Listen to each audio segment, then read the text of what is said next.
New Zealand के सांसद doctor Gaurav Sharma आजकल अपने घर हमीरपुर आए हुए हैं। हिमाचल प्रदेश के हमीरपुर के हडेटा गांव के रहने वाले डॉक्टर गौरव कई साल पहले न्यूजीलैंड में शिफ्ट हो चुके हैं।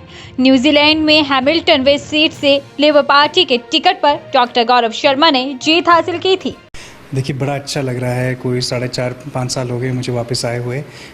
तो हिंदुस्तान आके तो वैसे ही बहुत अच्छा लगता है, पर सबसे ज़्यादा मज़ा तो तभी आता है अगर आप वापस हिमाचल आएँ, वापस हमीरपुर आएँ, तो बड़ी खुशी हो रही है। वैसे तो मैं ऑफिशियल ट्रिप पे आया हूँ तो 2 हफ्ते हो गए हैं। ज़्यादा से ज़्यादा टाइम तो दिल्ली में ही लगा है, पर 2-3 दिन हैं जो हिमाचल में बिताने को मिल रहे हैं परिवार वालों के साथ।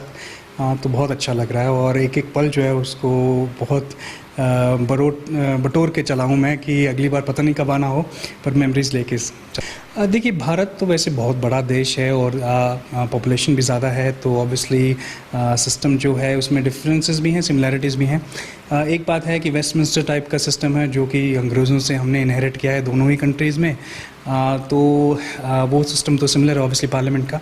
पर न्यूजीलैंड में जैसे एक ही हाउस है, जैसे राज्यसभा यहाँ लोकसभा 2 हाउसेज़ हैं, वहाँ पे एक ही हाउस है और वहाँ पे 120 एमपीज़ हैं। तो वही मतलब थोड़ा सा डिफरेंस है। बाकी जब आप वोट डालते हैं तो 2 वोट होते हैं। एक तो होता है एक पार्टी का कि आप किस पार्टी को सरकार में चाहते हैं, और एक होता है कि आप किस कैंडिडेट को चाहते हैं कि वो एमपी बने। तो जब आप वोट डालने जाते हैं तो आपके 2 वोट्स होते हैं। तो ऐसी थोड़ी बहुत डिफरेंसेस हैं। बाकी काफ़ी सिस्टम जो है वो सिमिलर ही है क्योंकि वेस्टमिंस्टर पार्लियामेंट सिस्टम पे बना हुआ है। देखिए, मैं तो हर किसी को यही कहता हूँ, जनता की सेवा करना ही हमारा काम है, चाहे आप किसी भी देश में हो, किसी भी स्टेट में हो। और जो जनता है वो ही अपना जो है रिप्रेजेंटेटिव खुद चुनती है। तो आप जितना काम करेंगे उतना आपको फल भी मिलेगा, और मुझे आशा है कि यही हिमाचल में भी होगा, चाहे कोई भी पार्टी हो। देखिए, अब वो तो रहा ही नहीं क्योंकि अब मैं न्यूजीलैंड का सिटीज़न हूँ, तो ऐसा तो हो ही नहीं सकता कि मैं यहाँ किसी पार्टी से जुड़ सकूं। पर ये क्वेश्चन मुझे पिछली बार भी आपने पूछा था और मैंने तब भी यही कहा था कि देखिए, देश की सेवा में कोई भी पार्टी हो, अगर वहाँ जब मेरा पॉलिटिकल करियर ख़त्म हो जाए तो मैं किसी की भी देश की सेवा करनी है। पार्टी की सेवा तो नहीं, पर देश की सेवा करनी है। तो कोई भी अगर इंटरेस्टेड होगा तो मैं मोर देन इंटरेस्टेड। देखिए, जब मैं गया था कोई 20 साल से पहले, 20-22 साल पहले न्यूजीलैंड में, तो उससे अब तक तो बहुत परिवर्तन आया है।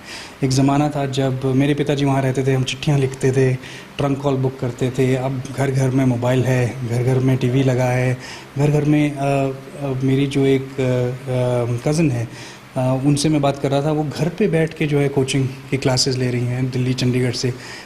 उस ज़माने में तो मतलब ये होता था कि लोग हिम अकेडमी, मुझे याद है जब खुली थी तब यहाँ लोग पढ़ने आते थे इतनी दूर हमीरपुर। तो देश बदल रहा है, बहुत बदल रहा है, पर आगे भी देखिए बहुत आवश्यकता है। बदलाव तो हमेशा चला ही रहेगा। कोविड के कारण जो है मुझे लगता है काफ़ी कंट्रीज़ जो हैं उन पे प्रकोप तो पड़ा ही है, न्यूजीलैंड हो चाहे इंडिया हो। तो अब सबसे मुझे लगता है इम्पॉर्टेंट यही बात है कि कैसे उस रिकवरी को हम आगे बढ़ाएं, क्योंकि कोविड में काफ़ी चीज़ें स्लो हुई हैं और उस पर किसी का भी कंट्रोल नहीं है, कोई भी सरकार हो, कोई भी देश हो।